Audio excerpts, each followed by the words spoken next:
Les petits détails des plus grands films, bienvenue dans Aviez-vous remarqué? Après César Romero, Jack Nicholson, Heath Ledger, Jared Leto ou Mark Hamill, c'est au tour de Joaquin Phoenix d'incarner le plus célèbre ennemi de Batman. C'est Todd Phillips, réalisateur de la trilogie Very Bad Trip, qui prend place derrière la caméra, avec un changement de ton pour un film noir où on entend beaucoup de rire mais où on ne rigole pas beaucoup. Alors c'est parti pour les détails et références cachés dans Joker. Attention, spoil. On ne peut pas parler du Joker sans faire référence à Batman, et le film va adresser plusieurs clins d'œil au Dark Knight et à son univers. Le cinéma d'où sortent les Wayne avant de se faire agresser diffuse ainsi Zorro The Gay Blade, une parodie de Zorro sortie dans les années 80. Or, dans les comics, c'est The Mark of Zorro que Bruce et ses parents vont voir. On peut également voir une affiche d'Excalibur en référence au Batman vs Superman de Zack Snyder.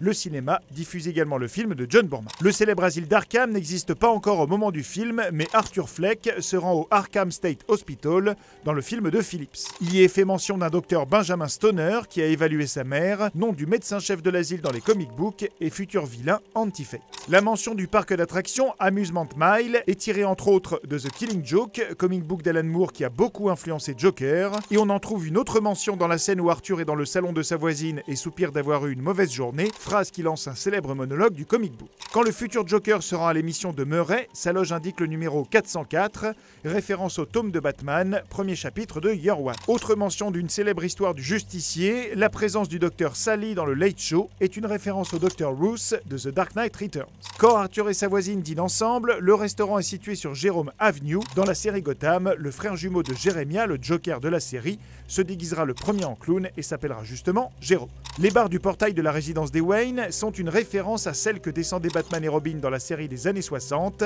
L'un des inspecteurs qui enquête sur Arthur s'appelle Thomas Burke et renvoie au personnage du même nom apparu dans le numéro 748 de Detective Comics. L'assistante sociale qui suit Arthur se nomme Debra Kane, soit le nom d'un personnage similaire dans l'histoire Batman The Ultimate Evil. C'est aussi bien sûr une référence à Bob Kane, le co-créateur de Batman. La police d'écriture de l'émission de Murray est identique à celle de Batman The Animated Series, et à la fin du film, Arthur étale le sang autour de sa bouche, comme était le maquillage de son homologue dans Dark Knight. Enfin, on peut voir ici un cinéma porno diffusé A Ace in a Hole, qui était la dernière ligne de dialogue d'Heath Ledger dans le film de Nolan. Dans Joker, Joaquin Phoenix s'appelle Arthur Fleck, ce qui donne Affleck comme Ben Affleck, l'interprète de Batman dans les films de Snyder et Joss Whedon. Le film met également à l'honneur Martin Scorsese et renvoie à Taxi Driver, comme quand Arthur est torse nu dans le salon avec son arme à la main, ou encore à travers le personnage, puisque dans Taxi Driver, Travis est un solitaire qui devient obsédé par un candidat à la présidentielle. Là aussi, Arthur est tout aussi solitaire et obsédé par Thomas Wayne, candidat au poste de maire. Le personnage de Robert De Niro est inspiré par le rôle qu'il tenait dans la valse des pantins. Enfin, les rats que l'on aperçoit à la fin quand le jeune Bruce Wayne gît au milieu de ses parents assassinés rappellent la fin des Infiltrés. Il reste enfin quelques autres références. Quand Arthur force son sourire avec les mains ou celui du jeune Bruce Wayne,